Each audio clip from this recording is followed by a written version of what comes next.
Cheers, guys. Cheers. Yeah. I'm drinking rum out of my sea creature mug. I love that sea creature mug. like Also, you'll be, probably in the past by the time we release this, working Ren Fair, right? I just might be. I'm not doing every weekend because that's too much. I have a life. But yeah, seems like I'm going to be an official carny. I was going to say, I love that Dana's just turning into Gentry. Wow. The two are converging. Living the dream, honestly, though. Yeah, I mean, and I get the gig through my family, so I am coming by this fairly naturally. Like Gentry. Like Gentry, Yeah. being a carny. I am a carny. You know, my dad was actually a carny. Ryan Keely is daughter of carny. This makes a lot of sense. There's so much lore to unpack there, but first we have to play D&D, so let's do that. Yeah, that's an afterglow thing. Yeah. It's both the why are we turning into our characters and Make a note. Ryan Keely's lore.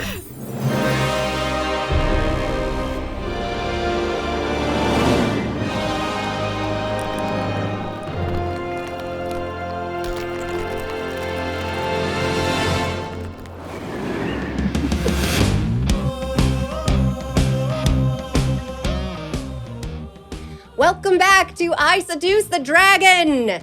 We are an actual play Dungeons & Dragons podcast featuring 5 witty, wonderful women playing in the world of Icewind Dale, the Rime of the Frostmaiden. I'm Jess. I'm your dungeon master.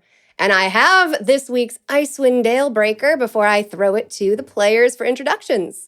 The question this week is, what inanimate object would you, your character, delete from existence?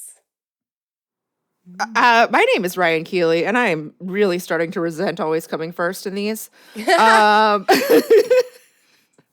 play as Erastus Brainerd the 12th, and I'm going to hit you with a non-answer because that's how I always dodge this. Always! I know, it's really good. You know, it's what happens when you put me on this spot. I sidestep. This is where my pedantism comes in and my need for specificity, because when you say one object from existence set is deleted, is it just like one specific statue? Is it one type of item? It's an inanimate object that gets deleted from existence, meaning it could be a statue, or it could be all wooden bowls, all chowder, nothing living. I really have it out for mosquitoes. They are animate. But they are animate, so those don't count. Yeah. Can I have a moment to think about this one? Yeah, Because I always take go a second. first. Okay, someone else go. Okay, redo. What would your character in Icewind Dale delete from existence? And this week, we're going to start with Cristina to give Ryan a little bit of a break. Hi, my name is Cristina Van Epps. I play Tohri Cole. He is a rogue. He's an elf. He is a father against his will.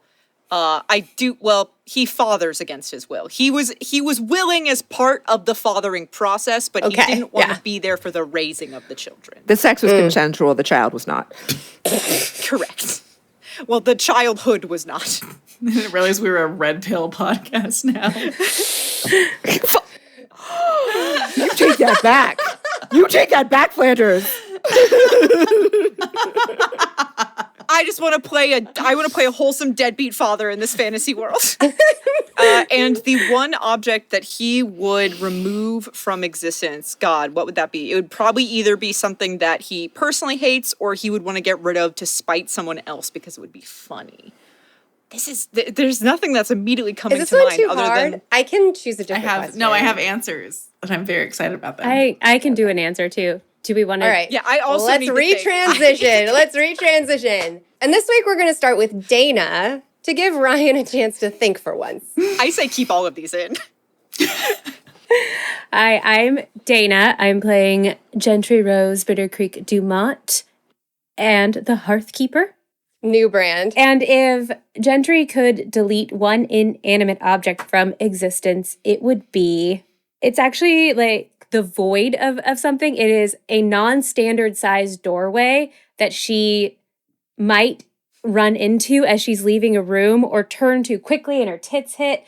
Similarly, coffee tables that are not that are too pointy edged or glass. This feels like a little bit of projection. This feels like a little bit of Dana Scarborough voicing. Yeah, a little bit of... I see some Dana peeking through. Yeah. Well, you guys are in luck because mine is a two-part answer. Hi, I'm Flanders. I play Martha Sinclair, half-elf paladin. Mm-hmm. If Flanders was in Icewind Dale, the inanimate object she would delete from existence currently would be icebergs. Amazing. Yeah. Make life a lot more convenient. However, Martha is not that smart, and the inanimate object that Martha would delete would be all of Riverdance's left socks. Amazing. Oh, yeah. So good. Very good. Meaning she could never get a new set. No, just The every left time. would get deleted. Just only the left would get deleted every time. And if she wore a right sock on her left side, boom, it becomes the Gone. left sock disappears. Yep. The second that a sock is designated left, gone. boy, I'm glad she's not the one with the god powers. God damn. I thought of an answer. for Tohri. I do think that if Tohri could delete anything from the universe, it would be formal clothes that have high collars, like anything that's like stuffy where he has to like dress up. Get rid of it. He does not want it. I do want to know how often someone asked Tohri to wear a tuxedo with a fully buttoned collar. Not at his wedding. Ask him some questions. You'll find out, maybe. Dang. Christina's got such a chip on her shoulder now about the shock you all felt at the prayer in contrast. I think it's funny because, like, it presumes that we all had such detailed backgrounds that we didn't, that there's stuff about Tohri that we don't know.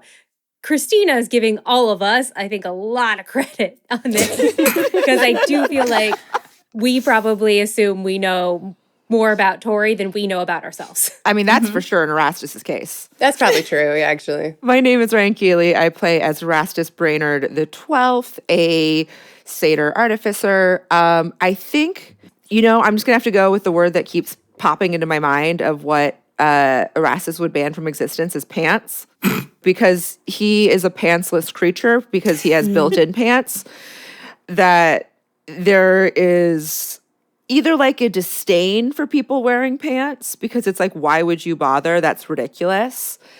And also maybe a jealousy or just, I think a complete and total lack of interest in pants and just pants being just uninteresting, unnecessary, and utterly ridiculous. Yeah. And as a curious creature, he just wants to see what everyone's packing. I don't think it is that. I think it's just like a... Bottoms. Yeah, is it bottoms or specifically pants? I mean, anything that goes on your bottom half is pants. So yeah, bottoms. Because skirts are not pants. But robes would be allowed. Well, because you need something to like, drape Yeah, off of yourself in a sultry manner. It's because you haven't found a way to make pants like drape off of your body sexily. I do have weird legs, and I think that might be part of it. And the hair, I feel like you couldn't just like, It's gonna feel weird. it's like yeah. friction. You'd have to like shimmy. And the tail situation Oof. also. Yeah. Yeah, I think it's pants, and but I don't think that he's thought through the actual consequences of everybody not wearing pants. Just having to see everyone's frozen balls. Yeah, he hasn't thought through it because he's just like, pants are stupid because they're stupid to him.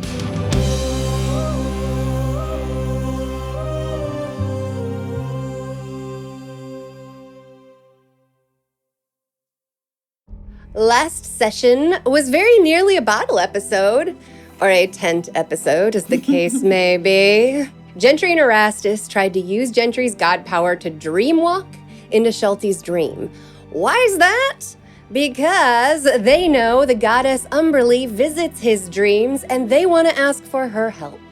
After they fell asleep, some stuff really clicked into place for Gentry and she discovered her true god identity, the Hearthkeeper. With her newfound clarity, Gentry handily hopped into Erastus's dream, and from there, they both entered Schalty's dream, where they joined him in a tiny fishing boat on the wide open sea. They managed to summon the attention of Umberlee and convince her to aid in their attack on Auril. She agreed on the terms that if they fail to kill Auril, Gentry's own god power will surrender to Umberlee entirely, leaving Gentry a mere mortal. And Erastus's own life will be forfeit to Umberlee, decorating her waters with his lovely frozen corpse. Wait, what? Yeah, bro. Yeah. Do you remember the bit where she pulled up the sea and there was all the floating dead bodies in there as like an illustration of what you would be? Oh, I didn't think that part pertained to me. I thought she had an underground kingdom where I could just be like a sexy court jester. I mean, your soul might be. Okay. The stakes are sunk in, as it were. Look, if failing means we die anyway, so. At least you'll be a pretty corpse. You will be a beautiful corpse. She left an unknown item inside Schalty's coat and pointed you to the south shore with the instruction, clear a path for Angajuk and ring the bell.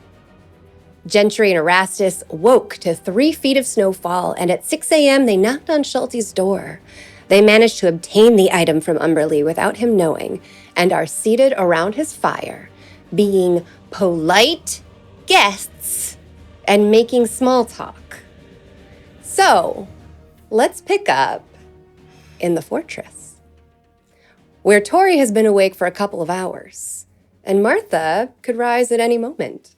Very good. In the time that I am awake, I'd probably just be, I don't know, I don't know if I slept well, but I'd probably be, puttering about, getting ready for the day. You tranced perfectly well, Okay. but something you can tell has been initiated. You feel a tension, a grip, an icy fist gripping your sternum and pulling you in a direction that you couldn't forget if you tried. You can't get warm. Okay. I probably have lit a fire then also, yeah. So Martha, when you wake, the fortress is silent as expected. Wind whips through the arrow slits for windows, and you see the dancing shadows thrown by a fire that Tohri is sitting next to in the main area. So, chowder? Oh, Is there any coffee? neither of those. You have the chowder and Gentry's got the coffee. Okay. Yeah. Well, I'll start warming things up. You want to go grab them from the tent? Do we want to wait for them to wait, or are we getting them, or are we waiting for them to come back? What's the plan there? Well, I don't know if they know to come back. I guess just lean out and see if you hear any gross noises coming from the tent, and if not, tell them there's coffee on. Why don't we just go to? Let's just go to them. Let's just go. I thought we had we're gonna left have to go at the to end of the last game. I thought we had left Schalty's and were walking back towards the fortress. Is how I remember it. No, we have to be polite a little bit longer. If you would like to say that you leave Schalty's at any point, you can just say that and go back to the fortress. We leave Schalty's and go back to the fortress. Yeah, I would like to leave Schalty's and go back. Okay.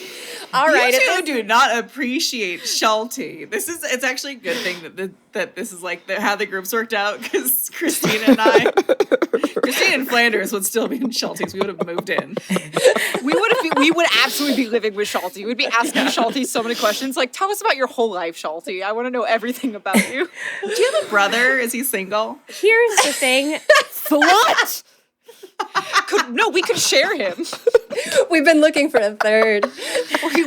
We've been sawing you across the shack, and we really like your vibe. We're building a power throuple. Are you in? Yeah. Yes. Me and my husband couldn't help noticing you and your seagull wife.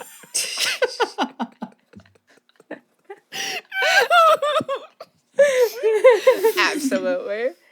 I mean, Gentry loves a chit chat. She does, but is incredibly nervous about this object that we have procured using means of distraction not so subtly, and thinks it would be best to skedaddle now that we've procured this item that Umberlee put in Schalty's pocket that then Schalty then put on the altar.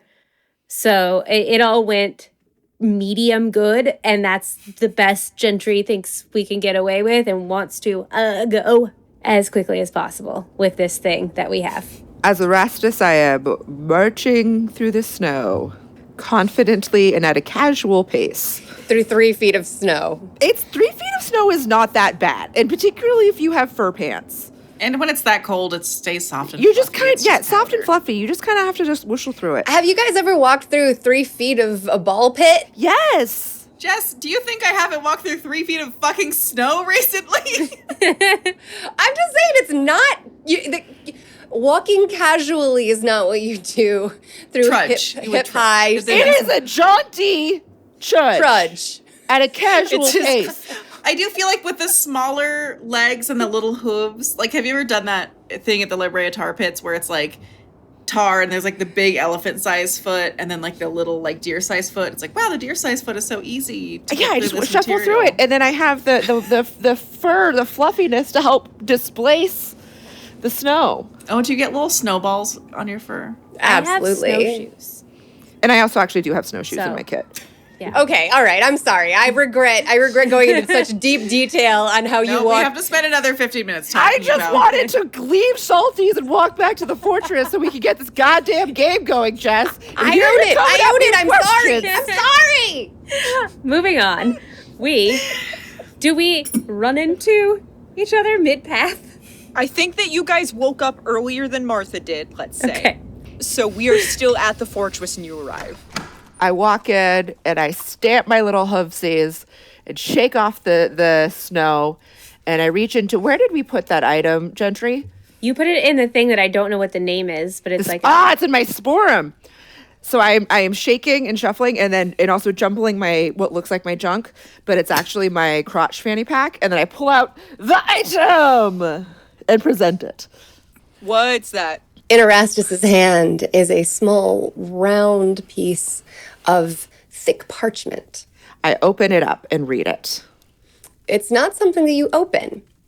It's Is it a pog? it's a little bit smaller than a pog, and it has a symbol on it that looks like waves crashing in opposite directions. It's almost like an H or an Aquarius sign. I roll investigation. Roll investigation. Roll religion. So it's a billabong.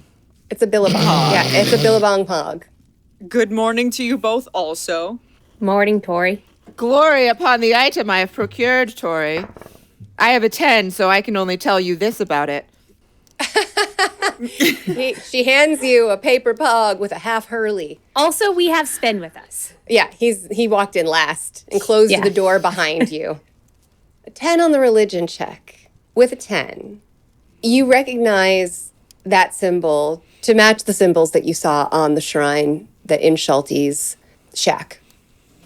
It is the sign of Umberlee. And actually give me an investigation roll as well. Thank you. Maybe. We'll see how the roll goes. Oh, no, I have advantage on it, and I'm keeping my first roll for that because that was 18. With an 18 investigation check, you put together something. It appears to be exactly the size of Gentry's locket. Okay, so I noticed that it is the same size. Do I still have it in my hand? As you hold it out to her, you see, wait a second. Can I grab Gentry's locket and pull Gentry and the locket towards me? I grab it and protect it with my hand, though. But I'm not, like, fighting you. I'm just like, what, Erastus? Do you have it closed in your hand fully, or do I see it? I am holding it out like this. And I am grabbing you by your shoulder, and I am moving these two things closer and closer together to see what happens. Does my locket feel warm or hum or vibrate as it has before when I've, like, prayed? I would like to use sleight of hand to flick her rocket open. All right, let's do a contested sleight of hand versus dexterity. Because I assume, Dana, you do not want her to flick it open? No, it can be open. I don't want you to put it in. Too bad. I rolled a 19. Meanwhile, like Tohri and Martha are just like sitting there watching. We no just have a context. little kettle of chowder heating up, and we're just like, Yeah, no idea what's going on. We're just like, what's happening? That is a 21. No, yeah, 21. 19 plus 2.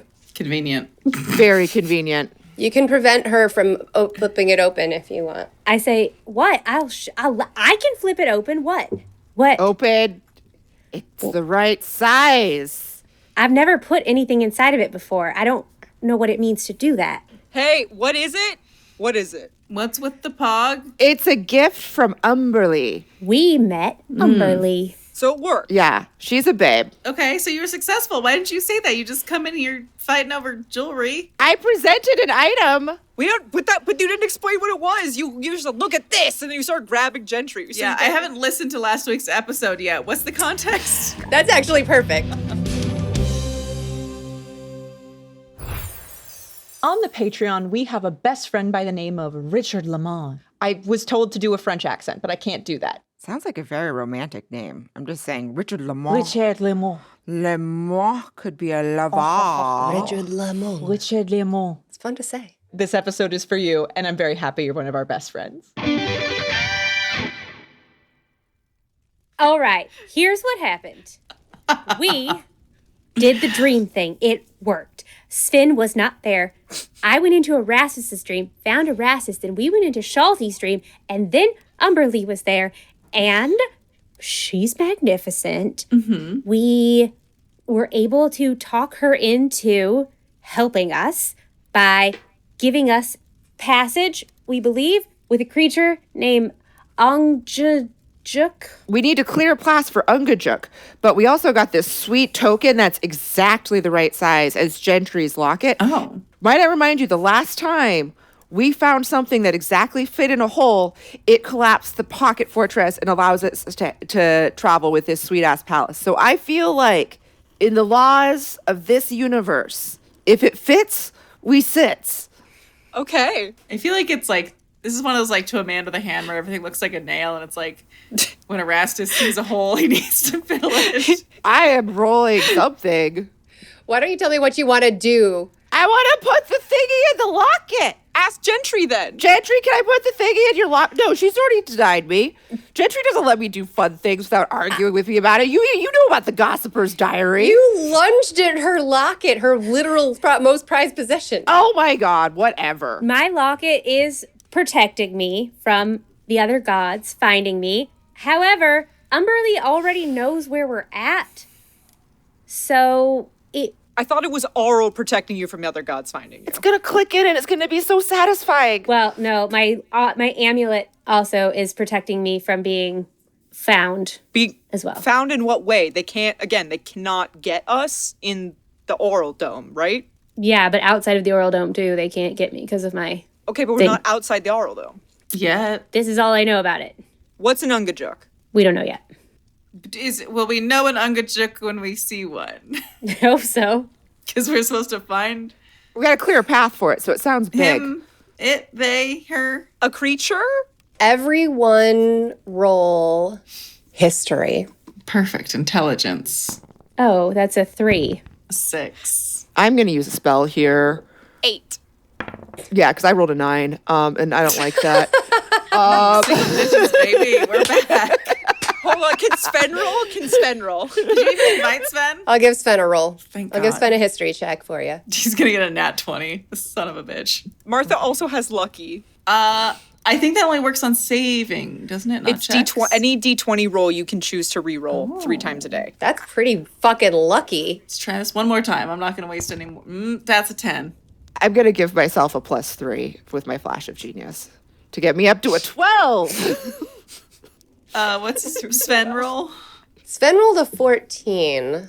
Also, Oral is a god, so thus my amulet is also protecting me from knowing where Oral knowing where I am. Tohri, We're going to her, so I don't know if that's going to be relevant for a very long time. I would like her to not see our approach. Fair. Sven rolled a 14. He rubs his temple a little bit and he says, Angajuk. That sounds familiar. I think it's a whale. We're being sent a whale? What exactly happened? Can you give us sort of the play-by-play of...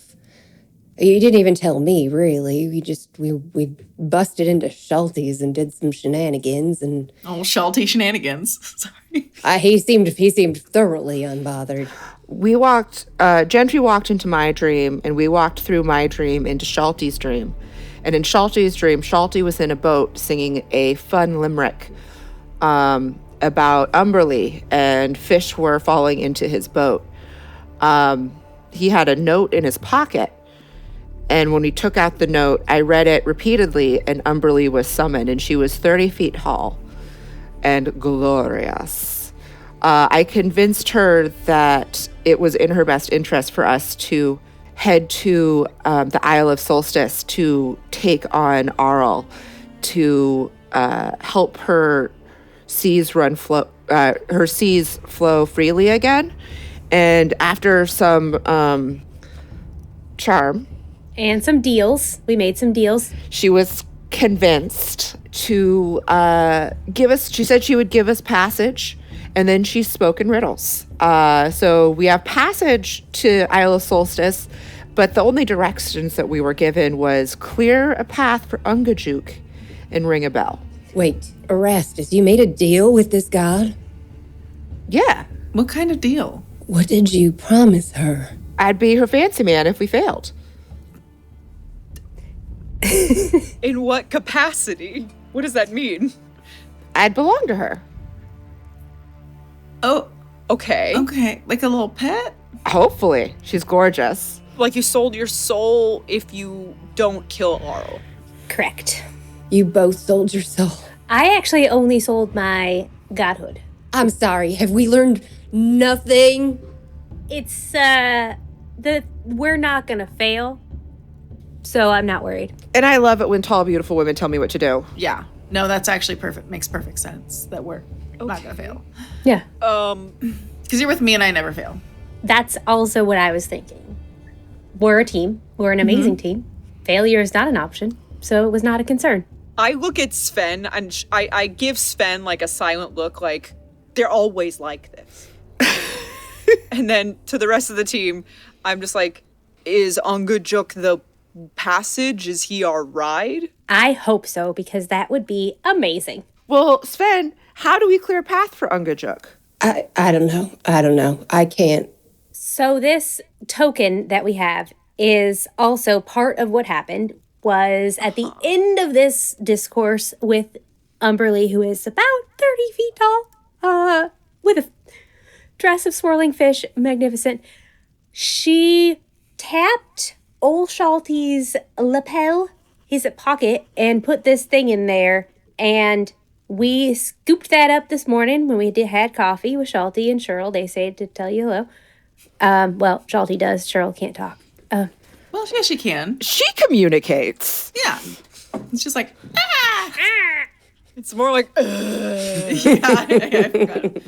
Now, we have deduced it is approximately the same size as my locket, and the way I see it is that if my locket is essentially a window of God protection, like a key, so maybe it's like this is a key, and that token fits, and that's the key, and that's how we get the Ungajuk to be summoned. I just think we gotta be ready to skedaddle and be down by the water when we do this. We can't summon a whale. Into the forest, that'd be pretty hard to move. Yeah. Well, maybe this whale is like one of those buses that can go on both sea and land. A duck boat. not How whales traditionally whales work. Maybe we just stick to the original plan and y'all can make a boat that you can control. Since we've already deviated from the original plan and you've both sold your souls. I did not sell my soul. I made a promise to be a fancy man.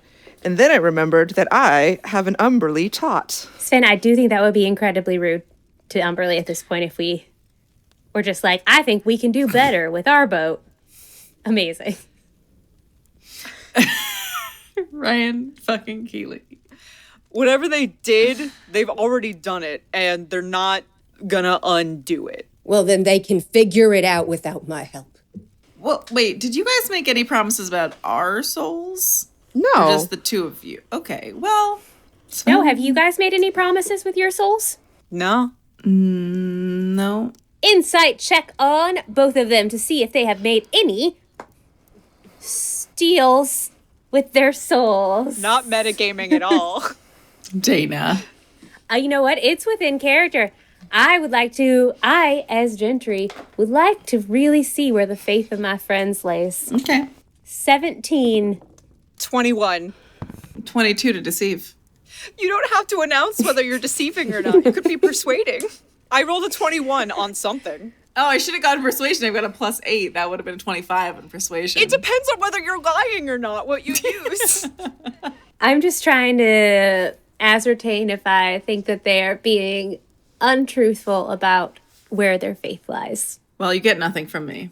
Yeah, I think you get nothing from both of them. 17, yeah. So, Yeah. Yeah. I do want to take a look at the Schalty or Umberlee token. I would like to take a look at it, and if I might, I would like to pray over it. Are you sure you don't want me to just cast Identify on it?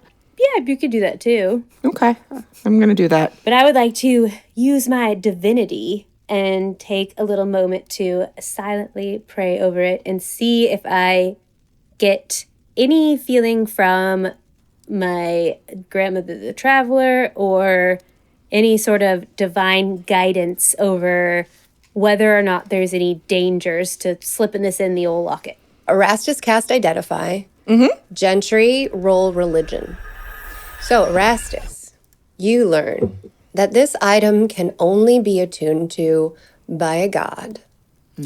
It's a single use, and you activate it by pressing your thumb against it.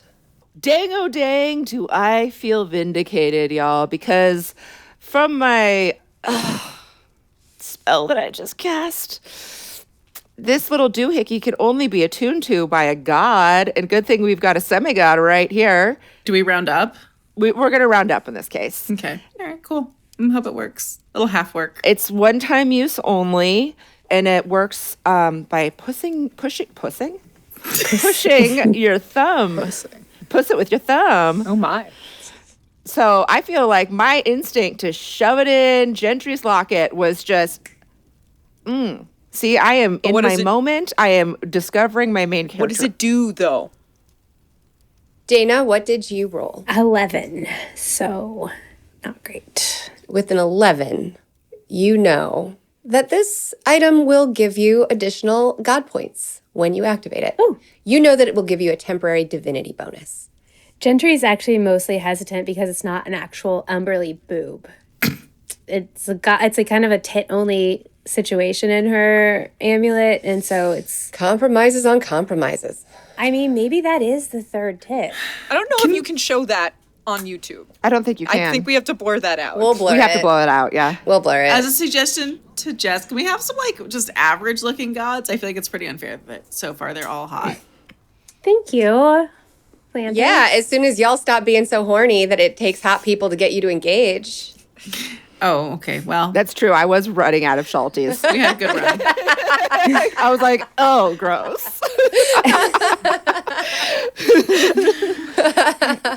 So, I'm down to press it in with my thumb. I do think we need to be maybe near the ocean, see the sea moving ice, and ready to skedaddle in the event that I do this. What does it do? We know that it gives me some extra oomph, at least. We probably want to save it for the final battle, but you should store it in with your titties. And I give it to Gentry.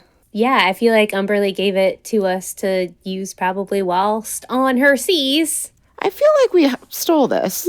No, I think she teased us with it. You said she put it in Schalty's pocket. But why would you Did put it Schalty right not- in front of us? She did it in a very, flirty way. Why would she? Why would she? Roll insight. Roll wisdom. You two roll a wisdom check. Oh, Me? Gentry and Erastus, roll a wisdom check. 14? Wisdom. Oh, okay. 17. Gentry. You realize, as your brush with trying to keep your red scarf from your follower taught you before, that gods can use dreams to impart physical objects only with their followers. It had to go through Schalty to get to us. Yeah. So it wasn't stolen. That's why she did it right in front of us. It was like passing notes. Did you only ask her for a way there? Is that the only thing you asked? Correct. What else would we need to ask her for, Tohri? Tohri, if you're asking about Sven, I did not get a chance to ask I'm not Umberlee asking about Sven. about I'm not asking about Sven. He's not asking about Sven. Before you met up with Umberlee, you were talking about trying to ally with her against Arl. Did you ask her for anything else that would help against us fighting a god? Other than getting there? No. This was probably the best we could do. I think if we She was very reluctant to give us passage. Yeah, there would have been really pressing our luck, Tohri.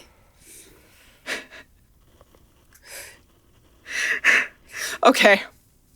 I just lean over to Tohri. Martha leans over to Tohri. Tohri, we never let them negotiate anything ever again, right? Like, this is never fucking bonkers. Okay. I still don't even know what they got. I don't either.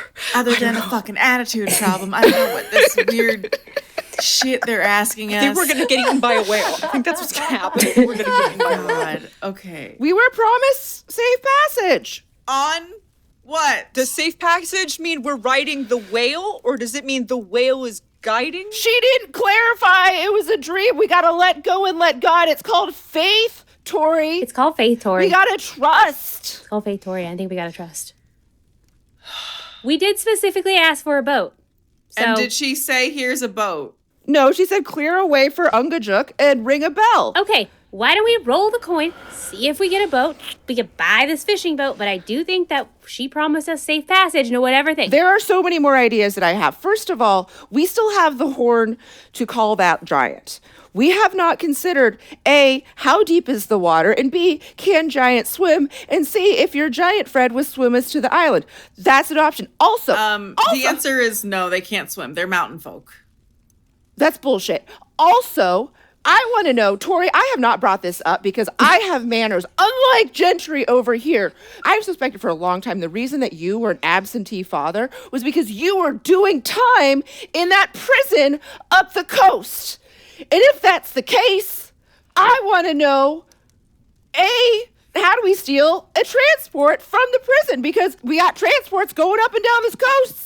We should hijack one. That's a bigger, better boat than Schalty's boat. Also, we haven't even talked about building our own boats, which we 100% can do because I am a goddamn artificer. I can make the right tools for the job, which including shipwright skills. We've got timber and a lumberjack, and we've got moose skins for days. We've got your cloak.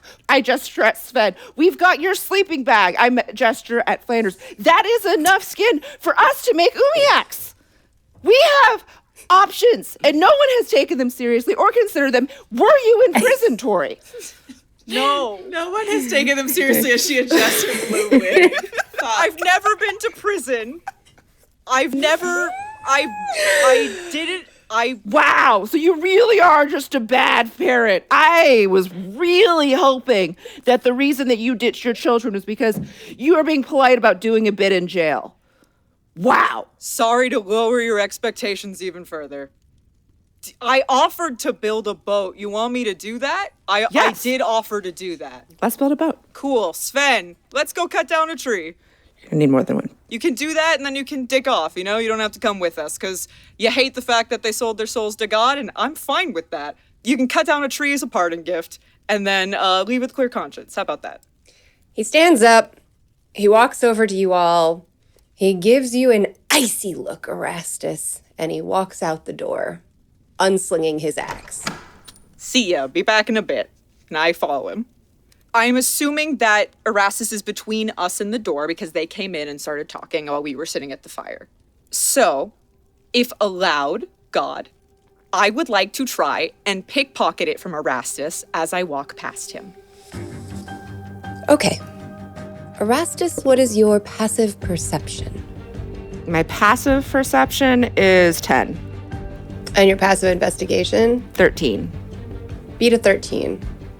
19. So sorry, Erastus, you get pickpocketed by your own fucking party member. This'll go well for you, Tohri. Yeah. Nothing like being trapped on a boat with a vengeful goat man. All right, Tohri, you have the token.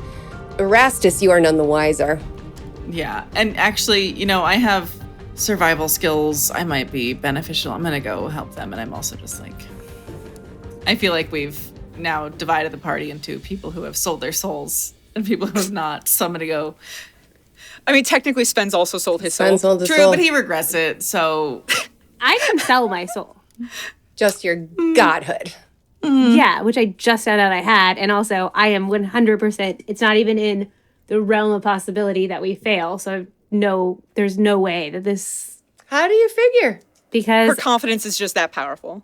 It's called a positive mental attitude. yeah, I'm just that confident. And You guys know that this module does not hinge upon you killing Oral. I know. Wait, what? We can fail. There is the possibility of You failure. can fail. I'm gonna read stuff now. Don't read stuff. yeah, Martha's gonna go talk to Tohri and Sven because Martha feels unsure. Fine, I'm gonna let the gentleman figure it out, and the butchest female here go figure it out. Flanders, Martha, whatever. And the door closes behind them.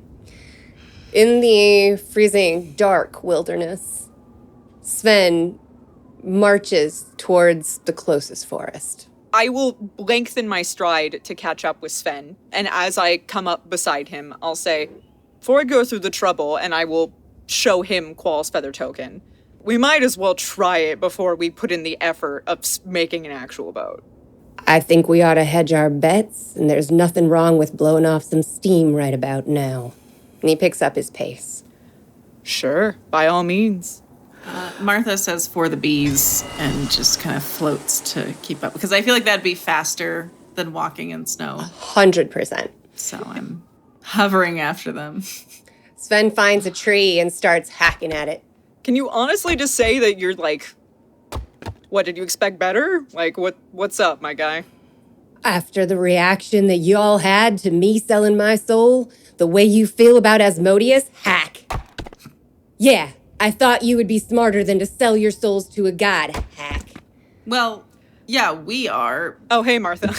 Oh, yeah, I'm 20 feet above their heads. They didn't realize. I hover down close to them.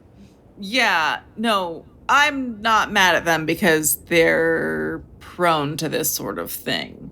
And it somehow never bites them in the ass.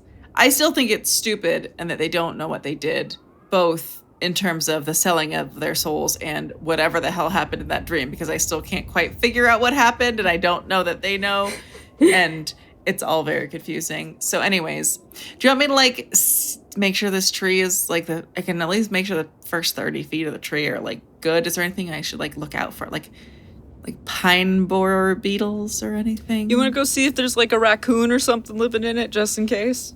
He has been chopping at it all while you were talking. And with a final blow, the tree falls down. Oh, too late. And he says, yeah, check it for pine borer, whatever. And he moves on to the next tree. I think a lumberjack would take pine borer beetles very seriously. They decimate forests. Sven is working out some stuff. So he's hacking at a second tree. Since I have woodworking as a skill, I have probably started already removing the branches and whatnot from this. I'm working on stripping it to turn into the boat. I come outside and I'm like, okay, guys. Oh, hi. How's it going, Erastus? Do you have more to yell? I mean, I can. Yeah, get it out of your chest. Get off your chest. Go for it. Okay, the reason that the token is a bad idea is because... The token you bought? Yeah, and then promptly abandoned as a plan when I realized it was a bad plan because you told me that the island is more than 24 hours by boat away. So I don't like boats disappearing under me. So that's why I think that the boat is a bad thing. And that's why I've been trying to get us focused on a backup plan, which I'm glad we're finally doing. Thank you. And I'm very excited. This is an excellent log, Sven. Thank you. I think that we should do boats in the Viking style. I've been thinking about this. I think that a lot... Erastus, I do think he's gonna hit you with the axe. I do think you should stop talking. I do think he's gonna try and hit you with his axe. He moves on to a third tree. He says, I'm not going to hit him. And he hacks at the tree. He's not going to hit me. So, I will walk outside and I will say, y'all, build your boat if you want to. I do think that Erastus is not wrong to have a backup boat plan. I think our request to Umberlee was pretty clear in terms of getting us transport there, and I think we should just put the token in the locket and see what fucking happens when we do that. And I don't know where a bell is, but I think we can probably find one and ring it and get out of this fucking Schalty town, or whatever the fuck it is, and get going. First of all, I don't like your attitude when you're talking about Schalty Town, the fucking greatest town in the goddamn world. You're the speaker of a different town, Martha. Yeah, and you know what? My town is like half losers.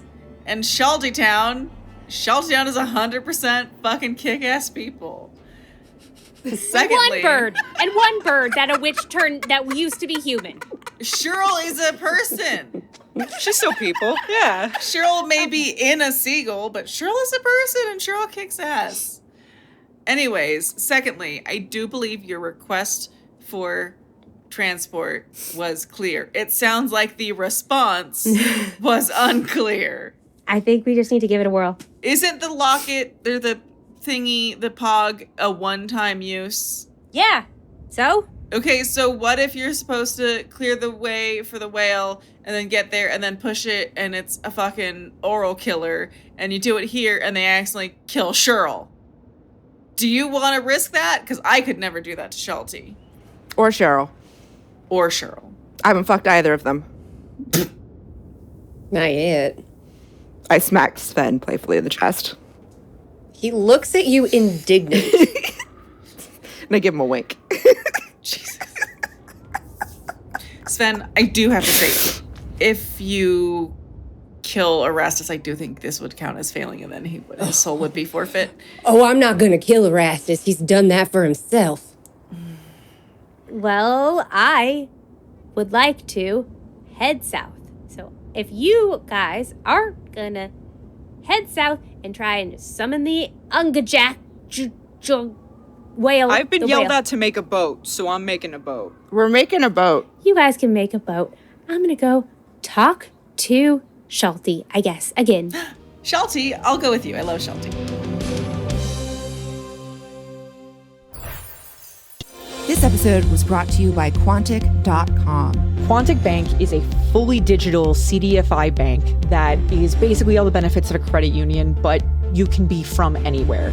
They have a ton of non-traditional mortgage options to basically help anybody try and get a house. Quantic's goal is to make sure that everyone can achieve the dream of homeownership, which is something that is really not that accessible right now, considering the economy. And that's what Quantic does. Quantic works for their customers. They want people that may have a hard time finding a mortgage or a loan from a traditional bank get funding for their dreams, whatever those dreams may be. They can do a mortgage for people that don't necessarily have a social security number or don't work a 9-to-5 who work in the gig economy. They take those high yield deposits and they turn them into homes and small business loans for people just like you, creatives who need creative solutions for banking. So if you're interested, go to Quantic.com, that's QUONTIC.com, and look into their non-traditional loans.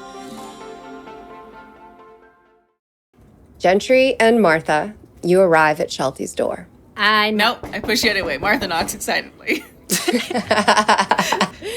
You hear some rattling and clinking from inside, and then the door opens and Schalty goes, "Ah! Hey, Schalty. Good morning. You guys, Oh, yeah, it's us. didn't you just leave me?" I'm back, Schalty. It's cold out here, and your house is just so dang cozy. I thought I'd come back with Martha. And I just have extra chowder, and I thought for all your hospitality, maybe you and Cheryl would love some cups of chowder for breakfast. Oh, well, that's so nice. We just had some fish with Gentry, and you seem like you were in quite a hurry to leave. Okay, come on in. We were in a hurry to check on Martha and Tohri and see how they fared last night, and it seems they did just fine, nice and cozy as can be, no worries whatsoever. So here I'm back because I really enjoyed it here. Roll deception. God. 23. Well, we were glad to have you. Come on in. Come back on in. Get out of this cold. So, how'd you sleep in that big old fortress of yours? Is that place warm? It gets really toasty. Yeah, it's pretty comfortable. It slept well. Yeah. I am so glad you're here. Does that thing stay? Because that'll be great for this town. Great protection from invaders. Unfortunately, we do have to take it with us, but I think we could probably work something out for like when we come through, or like we can probably find you one. What mean take it with you? I thought we have some important business about building this town up, you and me. We do. We absolutely do. But we have to make a stop first. We have to go south. I've been told there's some good resources down there that we'll need for this town. If we're going to turn Schalty town into a Schalty metropolis, we are going to need resources. Well, like what? So, Dana, where exactly were you told? Dana? The lines blur more and more every day. Gentry, so where exactly did we have that info about where we needed to? We heard that headed south was the best place to meet more sea folk or... Well, I think they said there was like oil and mineral deposits because, we'll need oil and minerals for this town. It's just, but like, where was can you point it out to us? I don't know about any of that. There ain't nothing down there but an old frozen over cabin. I mean, and that's far. It's a couple days away. Maybe we can stay in the cabin while we look for the oil and minerals. What's the deal with the cabin? Suppose if you like. It's been abandoned for, a couple of decades at least. Interesting. Well, what's the backstory on the cabin? Like, should we? Oh, there's some druid lived there. It's just another kind of witch. Witches. Does it have a name? Does it have a name like Schalty Town? Is it like Druid Cabin Town? Well, not that I know. I mean, we spend a lot of time here. Me and my dear comrades before the waves took them, building up Schalty Town. I grab my cup and I say, pour one for the... What are your friends' names that passed before Schalty Town? Flanders face. It's my favorite part of the podcast. Flanders face. Flanders, what is his name? Flanders face and Milt. Milt. Flanders face and Milt. Cheers. Oh, God, I love Flanders. Here's a real sumbitch. Wipes the tear. I miss him every day, Flanders. He saved my life one time. Almost got kicked by an ass. But he jumped in front and got kicked by the ass instead. That's what friends do. That is what friends do. That is a good friend. Man, one time me and Flanders, we were out fishing, and he was like, hey, watch this. And he jumped in the water, and he couldn't get back out. Oh, no. He's so funny. I don't like it. I don't like it. I don't like it. It's a good joke. That's a great joke. I think it's bad luck. All right. Classic Flanders. So, how long can you stay before you gotta head out? Maybe a couple days. Maybe we can build a couple roads before you gotta go. That's a good thought. I don't think we have the materials to build a road, but what we can do when we're heading south, we will just map it out. Like, because, those roads, you waste a lot of money if you kind of get them going the wrong direction, if you got to go through like mountains or hill, So we'll make sure we get the most efficient path figured out for that road south. Prospecting and cartography. Roll persuasion. Absolutely. That would be a 23. Ooh. No. Town speaker can Martha's very persuasive. City planning. Pew, pew, pew. Schalty says, you know what? That is a genius idea. Let me draw you a map. Make it a little bit easier for you to go find it. Oh my God. That would be so helpful. Thank you, Schalty. So he rifles around in some items, and he ends up pulling some paper off of the shrine, and he bows his head and he says a little prayer, and he goes, yeah, you understand, Umberlee? And he begins to scrawl on the back of this piece of paper a map of the coast. He shows you where Schalty Town is with its 3 shacks, and he draws a little line along the coast, and he draws the cabin, and it says 2 days. Oh, okay, great. Schalty, this is an amazing map. Thank you so much. This is so helpful. Thank you. I also do portraitures. Oh my goodness, I love that. Is it like, what's your style? What's your portraiture style? Is it like realistic? What's your... I do like the things where they make your nose big and your teeth Oh big. my God, I love that. I know, people used to love it. Now I don't have any supplies anymore, barely. It was my passion. What would you charge for a portrait of Gentry and I? Why, for you ain't nothing. I just need the materials. Oh, okay. Ironically enough, I wish I'd remembered before you started making that lovely map. I have cartographer's tools. So I absolutely have some parchment and pencils. If you could do a quick portrait, I would treasure that. He snatches your cartographer's tools and he sets them up, and Cheryl perches on his shoulder and he like licks the end of it. Then he holds it up for her and she licks the end of it. And then he starts scraping away at the paper while the two of you sit by the fire. I love this. While this is going on, I am kind of rubbling through my gear and through my pockets and packets and whatnot, just doing boat stuff. And I happen to come across, in one of my pockets, another folded slip of parchment that somebody must have put in my bag at some point. And I am going to open it up. Jess. It's a received from Alfie note. Oh, what's about to happen? Jess. Oh no. What's about to happen? Hold on. Erastus, as you open the parchment, the text on it entrances you. You have no choice but to read it. And it says, in Sylvan. I'm putting in the general chat. Oh, okay. Feel free to figure out how to say it before you say it. Okay. You're putting it in Sylvan in the... You are going to have to say it out loud. Okay. I don't want to read it. I want to have the performance live. I want the theater. Oh no. Lee Rahoy Yen Keynes. Say it fast. Lee Roy Yen Keynes. Leroy Jenkins, you motherfuckers!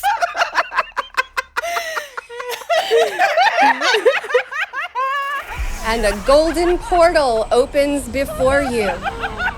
Oh my god. Oh my god. Leroy Jenkins! And as you peer through it, you see a long path stretching to a golden cathedral. And that's where we'll end the episode. Jesus Christ. God damn it, Jess. What? I Wow. don't even know how my caricature turned out. Wow.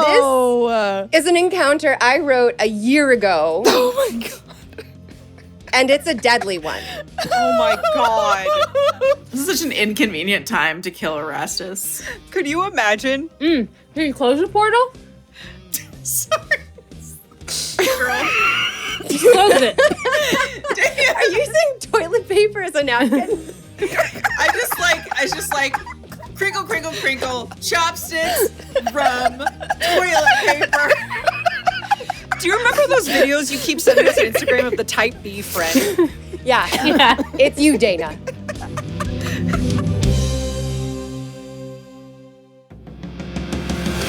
Thank you so much, everyone, for watching this episode of I Seduce the Dragon, as chaotic as it has been.